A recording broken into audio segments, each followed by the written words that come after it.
Chains rattled in the silence of a Louisiana night. The year was 1832, Christmas long gone, but the cries of the enslaved never ceased. On this plantation, a slave had endured beatings, hunger, and humiliation, yet he carried within him a fire that chains could never smother. One cold night, when the moon cast silver over the fields, that fire erupted. By dawn, the master of the plantation was hanging lifeless, and the slave who dared to strike back had vanished. The story begins on the edge of the Mississippi River, in the deep south of Louisiana, where endless rows of sugarcane swayed in the humid wind. It was here that human lives were treated as property, where men and women were shackled to the soil as firmly as the crops they harvested. This was the world into which a boy named Samuel was born. Samuel had no memory of freedom. His earliest years were filled with the sounds of cracking whips, groaning overseers barking orders, and the heavy scent of sugar boiling in the massive kettles of the plantation. His mother, a woman who once sang hymns softly at night, taught him to survive with silence. "Do not speak unless spoken to," she whispered, "and never let them see your anger." But in Samuel's young heart, silence only fed the growing storm. The plantation belonged to Master Thomas Boudreaux, a man feared for his temper and admired by other slaveholders for the wealth he amassed. To his fellow planters, Boudreaux was a symbol of Southern power, a man who could turn land into fortune. To the enslaved, he was a devil dressed in linen suits, his cruelty woven into every breath they took. Samuel grew under the weight of this man's shadow. As a child, he was assigned to the fields, rising before dawn to trudge barefoot into the cane rows, carrying sacks heavier than his small frame could bear. The overseer, Mr. Harper, rode his horse between the rows, his whip slashing the air like thunder. If Samuel stumbled, Harper's lash found his back. If he cried, the lash cut deeper. By the age of 12, Samuel's body carried scars that mapped his suffering. Yet, even as pain consumed his flesh, his mind sharpened. He learned to read faces, to measure the moods of both master and overseer, and to hide his fury behind lowered eyes. He learned patience, the patience of a predator waiting in the tall grass. Life on the plantation was a cycle of endless toil and fleeting scraps of rest. During harvest, the air filled with the acrid smoke of burning cane, a stench that clung to skin and hair. Nights brought no relief. The enslaved huddled in wooden shacks, their bodies broken, their souls reaching for dreams of escape. Samuel often lay awake, staring at the cracked ceiling of his cabin, listening to his mother's faint humming. Those songs, though whispered, carried rebellion. They spoke of rivers that led to freedom, of nights when chains would fall away. But freedom seemed like a cruel fantasy. Escape meant risking dogs, patrols, and swamps filled with snakes and alligators. Many who tried were dragged back, beaten until death seemed a kinder fate. Samuel saw one such punishment when he was 14. A young man named Isaac had run. He was caught and dragged back to the plantation. Master Boudreaux ordered him tied to a post in front of the others. The whip sang, flesh tore, and Isaac's cries echoed until his body fell limp. That night, Samuel clenched his fists and swore that if he ever ran, he would not return alive. The years hardened him. By his late teens, Samuel's body had grown strong, his arms built by endless labor, his back straight despite the weight of cruelty. The overseer Harper, however, never ceased his torments. Harper seemed to take pleasure in singling Samuel out, pushing him beyond endurance, whispering insults about his mother, and laughing when Samuel's jaw tightened. Yet Samuel endured. He endured because his mother begged him to survive. But survival alone was not enough. Inside, he carried a memory burned into him like fire. The night his mother was dragged from their cabin by Master Boudreaux. Samuel never forgot the sound of her screams, the way she returned broken, her eyes hollow, her voice silent forever. After that night, she never sang again. A part of Samuel died with her, but another part, darker, stronger, was born. By 1832, Samuel was 22 years old. The plantation was thriving. Sugar shipments left the docks in barrels stacked high, bringing wealth to Master Boudreau's table. The master hosted feasts where laughter, wine, and music filled his grand house, while in the quarters, the enslaved chewed on scraps and prayed for mercy. Samuel often stood in the shadows during these gatherings, serving wine or clearing plates, his hands steady, his eyes downcast. Yet every step inside that house, every glance at the master's smug face, planted another seed of hatred in Samuel's soul. It was during one such feast that Samuel's thoughts first turned to revenge. The Christmas of 1831 had passed, and New Year's approached. The plantation's halls glowed with candlelight, guests toasting to prosperity and long life. Samuel moved silently among them, carrying trays, his heart pounding. He thought of Isaac, of his mother, of every scar carved into his skin. And he thought, what if one night the laughter stopped? What if the master who thought himself untouchable tasted fear for the first time? The thought did not leave him. It grew, whispering to him in the dark, following him into the fields. It spoke when he saw Harper's whip flash, when he smelled the burning cane, when he felt chains bite into his wrists. Revenge was no longer a passing shadow. It was a fire spreading across his mind. Samuel knew the risk. To strike at the master meant death if caught. But death no longer frightened him. What frightened him more was the thought of living his entire life in chains, of dying without ever making the master feel even a fraction of his pain. And so, in the year 1832, Samuel began to plan. The Louisiana sun was merciless. It scorched the fields until the soil cracked and the air shimmered. Every dawn began the same. Samuel rising before the rooster's call, his stomach empty, his body heavy with exhaustion, yet forced to march into the cane. There, he labored until his skin burned, until sweat mixed with blood on his back, until his lungs heaved like broken bellows. The overseer, Harper, never allowed a moment's peace. He was a thin man with sharp features and cruel eyes, always astride his horse, whip coiled like a snake in his hand. He struck with or without reason. Sometimes a lash fell because a cane stalk wasn't cut fast enough. Other times, because he felt like reminding the slaves of their place. Samuel learned long ago not to cry out. He would grit his teeth, straighten his back, and keep cutting. Harper hated that. "I'll break you yet, boy," he sneered one afternoon after Samuel endured a dozen lashes without a sound. "Every slave has a breaking point. Yours is coming." But Samuel had already been broken once when his mother's spirit was crushed under Master Boudreau's cruelty. That wound had turned into steel. Harper's whip could scar his skin, but it could not scar his will. The fields were not the only place of torment. Nights were no refuge. After labor, the enslaved were herded back to their cabins, wooden shacks that barely kept out the rain. The smell of damp straw, mold, and sweat filled the air. They huddled together for warmth, whispering prayers for deliverance. Hunger gnawed at their bellies, for the scraps they were given barely kept them alive. Samuel often lay awake, staring at the roof where the moonlight slipped through cracks.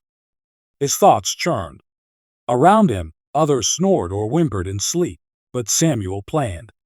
He replayed Harper's words, the overseer's smirk, the sound of his mother's screams years ago. These memories did not fade, they sharpened like blades. And above them all loomed Master Boudreau. The man was rarely in the fields, preferring the luxury of his grand house. White columns stood tall at the front, a symbol of power.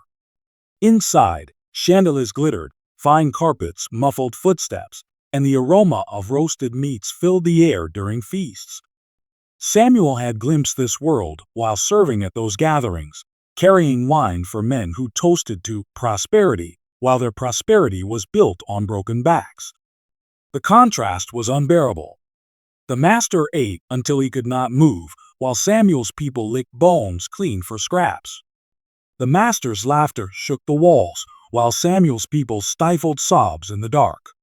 Every time Samuel carried a tray into that dining hall, his rage grew heavier until it threatened to spill over. But the master was not untouchable. Samuel knew this. He had seen men fall, overseers who grew careless, masters who pushed too far. Death did not distinguish between master and slave. It came for all. The thought filled him with a dangerous hope. It was Harper, however, who kept pressing Samuel toward the edge. One autumn evening, after a day of punishing heat, Harper dragged Samuel before the others. "You think yourself strong, don't you?" he sneered, cracking the whip. "You think you're better than the rest?" Without waiting for an answer, he lashed Samuel across the face. Blood poured from the cut, stinging his eye.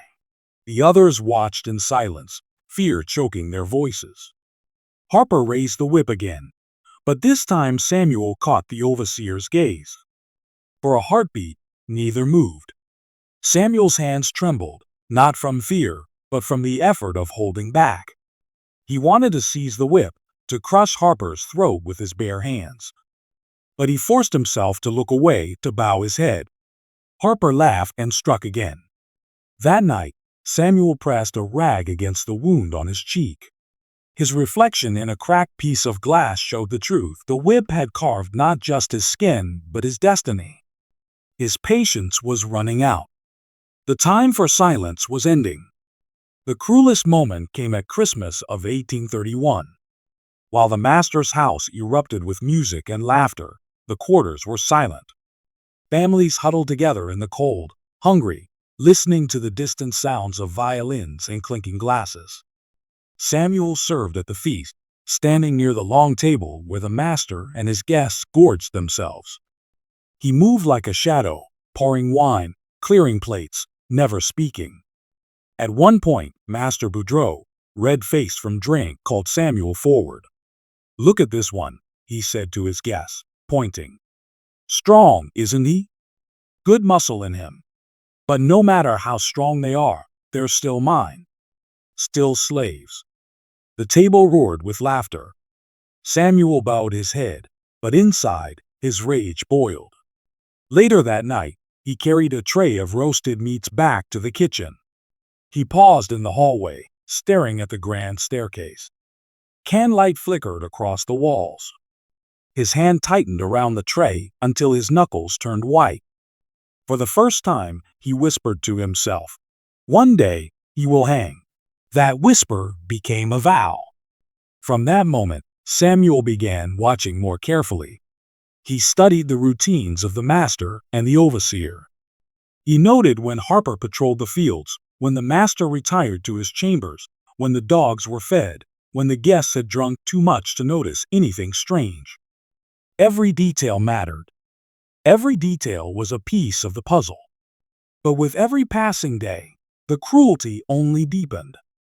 Harper delighted in tormenting the weaker slaves, striking women and children to see Samuel's reaction. Master Boudreau grew greedier, driving the fields harder, demanding more sugar for more profit. The suffering became unbearable, the chains tighter. Samuel's vow hardened. He would not die a slave. He would not rot in the soil of this plantation. If death came, it would come on his own terms, after he had taken revenge. The question was not if, but when. One night, as the wind howled through the cane and the overseer's footsteps faded into the distance, Samuel sat alone outside his cabin. The moon cast silver over the fields. He clenched a stone in his hand, imagining it was Harper's skull, imagining the master's neck breaking under the rope. His heart pounded, his breath quickened. The fire inside him had grown too fierce to contain. And soon, very soon, that fire would ignite the night. The year 1832 dawned heavy with mist over the Louisiana fields. The cane stalks stood like an army, swaying under the gray sky, and the plantation bustled with the rhythm of endless labor. To the master, it was another year of wealth. To the enslaved, it was another year of chains. But to Samuel, it was the year of reckoning.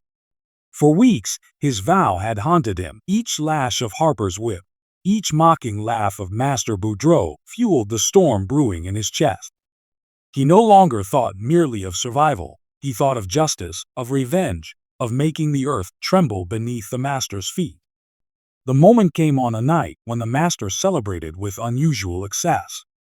It was spring, just after the harvest, and Boudreaux invited his neighbors to a feast in his grand house.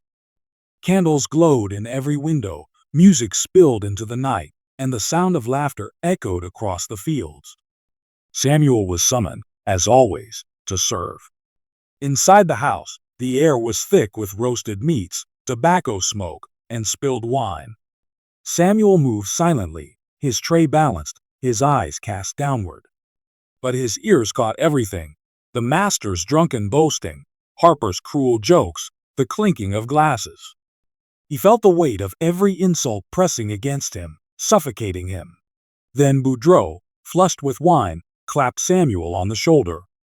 "Look at this one," he said to his guests, his words slurred. "Stronger than an ox. I should hang him from the porch one day, just to remind the others who owns them." The room erupted in laughter. Samuel's body stiffened. His jaw clenched, his chest burned. In that moment, the vow hardened into action. The thought was no longer a whisper, it was a command. The master would hang. Not Samuel. The master. When the feast ended and the guests stumbled into the night, Samuel returned to the quarters with the others. But he did not sleep. Instead, he sat in the dark, staring at the rope hanging by the wall. Every plantation had rope, used for tying loads, fixing tools, or, more often, for punishment. Samuel picked it up, ran his hands along its coarse fibers, and imagined it tightening around Boudreaux's throat. The plan began to form. He knew the master's habits. When he drank too much, he often retreated to his study, sometimes falling asleep in his chair. Harper would stagger back to his own quarters, leaving the house unguarded except for a few dozing servants. The dogs, fed heavily during the feast, would sleep soundly. This would be his moment. For days afterward, Samuel studied the rope. He tested its strength in secret, tying knots, pulling it tight around tree branches. He pictured every detail of the act: how he would move, where he would stand, how he would silence the master before he could cry out. But doubt gnawed at him. If he failed, the punishment would be worse than death. He would be made an example, whipped until his flesh was gone, hanged in front of the others. The risk was total. And yet, so was the reward. If he succeeded, Samuel would strike a blow against the very system that chained him. The master's death would echo far beyond the plantation walls. One night, as the quarters lay silent, Samuel confided his plan to no one. He knew that to speak of it was to risk betrayal, whether from fear or desperation. This act would be his alone. The chains of his people rattled in his ears, and he knew he could not wait any longer. The chosen night was thick with heat. The air was heavy, carrying the scent of cane and smoke. Samuel's heart pounded as he walked toward the big house, his steps silent, his body cloaked in shadow. In his hand, the rope coiled like a serpent, ready to strike. He paused outside the window of the study. Inside, Master Boudreaux slumped in his chair, a half-empty glass of brandy on the table. His head lolled to the side, his snores rattling through the room. The candles had burned low, casting flickering shadows across the walls. Samuel's chest heaved. This was the moment. Every scar, every lash, every night of hunger and pain had led to this. His hands trembled, not from fear, but from the enormity of what he was about to do. He slipped inside. The floorboards creaked under his weight, but the master did not stir. Samuel's breath slowed. He moved closer, the rope tight in his grip. The scent of brandy mixed with sweat filled his nostrils. For a moment, he hesitated. The master's face, slack with sleep, seemed almost human, almost vulnerable. But then Samuel remembered his mother's hollow eyes, Isaac's broken body, Harper's sneer, the laughter at the feast. Rage surged through him, washing away the hesitation. Samuel looped the rope, his movements precise, steady. He leaned over the master, sliding it around his neck. Boudreaux stirred, eyes fluttering open. Confusion clouded his drunken gaze. He opened his mouth to speak, but Samuel yanked the rope tight. The master's eyes bulged, his hands clawed at the noose, his body thrashing. Samuel held firm, his muscles straining, his teeth clenched. The sound of choking filled the room, the scraping of chair legs against the floor, the desperate gasps of a man who had once believed himself untouchable. And then, silence. Boudreaux's body slumped, the life gone from his eyes. Samuel stood over him, chest heaving, sweat pouring down his face. The rope hung slack in his hands, now stained with the weight of justice. But this was only the beginning. Samuel knew he could not stay. The plantation would awaken, the overseer would come, and the hunt would begin. He had only moments to decide: run into the swamps or face certain death. His choice was already made. With one last glance at the lifeless body of the master, Samuel slipped back into the night, vanishing into the fields. The chains had broken. But what waited beyond the fields, the dogs, the patrols, the swamps, would test Samuel more than anything he had faced before. The plantation had never known such silence. For years, the air vibrated with the crack of whips, the groans of the enslaved, the commands of overseers. But in that moment, inside the master's study, the world was still. Master Boudreaux's lifeless body sagged in the chair, the rope biting deep into his neck. His face was frozen in shock, eyes bulging, mouth half open as though trying to form one last command. Samuel stood over him, chest rising and falling, rope still clutched in his hands. For a heartbeat, he listened, not to the master's voice but to the silence that followed it. The silence of a chain snapping. The silence of vengeance fulfilled. But silence never lasts. Somewhere outside, a dog barked. A shutter creaked in the wind. Samuel's heart hammered. He knew the overseer Harper would soon return to check on his master. He had only minutes, perhaps less, to disappear. He uncoiled the rope from Boudreaux's neck and let the body slump onto the floor with a dull thud. The sound echoed in his ears, heavy with finality. Samuel stared down at the man who had tormented generations, who had laughed while others starved, who had shattered families and destroyed lives. Now that laughter was gone. Yet there was no time to savor it. Samuel moved swiftly, stepping back into the shadows of the hallway. He slipped through the kitchen, where the embers of the feast's fire still glowed faintly. The scent of roasted meat lingered, mingling with smoke and wine. He clenched his fists. How many times had he carried scraps from this kitchen while the master feasted? How many times had his people gone hungry while the dogs ate better than them? Tonight, the tables had turned. He snatched a small blade from the counter, a cook's knife, sharp enough for what he might face outside. Then he crept through the rear door, his bare feet silent against the wooden steps. The night air struck him, thick and heavy with the scent of cane and mud. The plantation stretched before him, endless fields under the silver glow of the moon. The cabins of the enslaved stood in the distance, dim lights flickering within. Samuel's heart ached to run there, to tell them the master was dead, to show them the rope as proof that chains could break. But he knew better. If they knew, they would suffer. Harper would unleash hell on them, demanding names, demanding answers. The less they knew, the safer they were. Samuel had to bear this act alone. From the big house came the sound of footsteps. Harper's voice cut through the night. "Master? You awake still?" Samuel froze. He darted toward the fields, his body low, slipping into the cane just as Harper entered the study.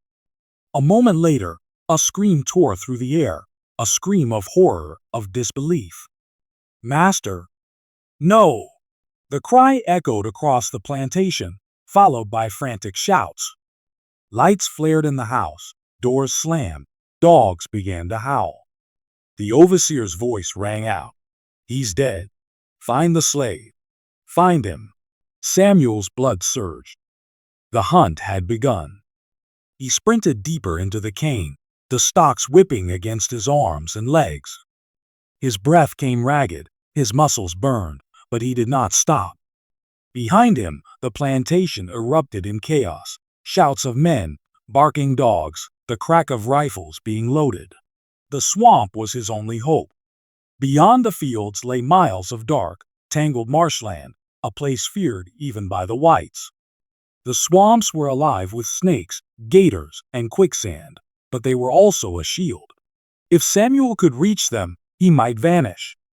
The cane thinned, giving way to open ground. Moonlight revealed the black line of trees beyond, the edge of the swamp. Samuel pushed harder, but the sound of dogs grew closer. Their baying tore through the night, savage and relentless. He glanced back. Torches bobbed in the darkness, overseers and patrol riders charging into the fields. Harper's voice rang above them all. "I'll tear him apart with my own hands." Samuel's chest burned, but his mind was sharp. He veered suddenly to the left, plunging into a narrow ditch. The cold mud swallowed his legs, masking his scent. He pressed himself flat, the water rising to his chin, while the dogs thundered past, their handlers shouting. For a moment, the world shrank to silence again. The chirping of frogs, the buzz of insects, the pounding of his own heart. Then he rose, dripping with mud, and ran again, angling toward the swamp. But Harper was not easily fooled. The overseer spotted the tracks, the mud-slick prints leading off the main path. "This way!" he shouted, and the hunt turned. Samuel reached the tree line just as the first gunshot cracked behind him. The bullet hissed past his ear, splintering bark. He dove into the swamp, branches clawing at his skin, mud sucking at his feet. The air grew dense, heavy with the stink of decay. Mosquitoes swarmed around him, biting mercilessly. Still, he pushed forward. The swamp swallowed sound, muffling the shouts behind him. The water rose to his waist, then his chest. Cypress trees loomed overhead, their roots twisting like skeletal hands. Somewhere nearby, an alligator splashed, its massive body sliding through the black water. Samuel's fear pressed against him, but he kept moving. Every ripple, every rustle reminded him that the swamp could kill him as easily as the overseer's bullet. But he welcomed the risk. Better to die fighting for freedom than to live chained. Behind him, torches flickered at the swamp's edge. Harper's voice, furious and sharp, called out, "You won't escape, boy. We'll hang you slow." The words only drove Samuel deeper. He waded through waist-high water, pushing reeds aside, his breath ragged. Somewhere in the distance, an owl screeched, startling him. He stumbled, nearly falling into the muck. Hours passed like minutes. The swamp became a labyrinth, every tree the same, every shadow a threat. Samuel's legs trembled, his body ached, but his will carried him forward. He thought of his mother, of Isaac, of every soul chained to the plantation. Their voices whispered in his ears, urging him onward. At last, he found a patch of higher ground, a small island in the swamp. He collapsed onto the damp earth, chest heaving. For the first time since the act, he allowed himself to breathe, to feel the weight of what he had done. He had killed the master. But he was not free yet. In the distance, dogs howled again, closer this time. Torches glimmered faintly through the trees. Harper had not given up. Samuel tightened his grip on the knife he had taken from the kitchen.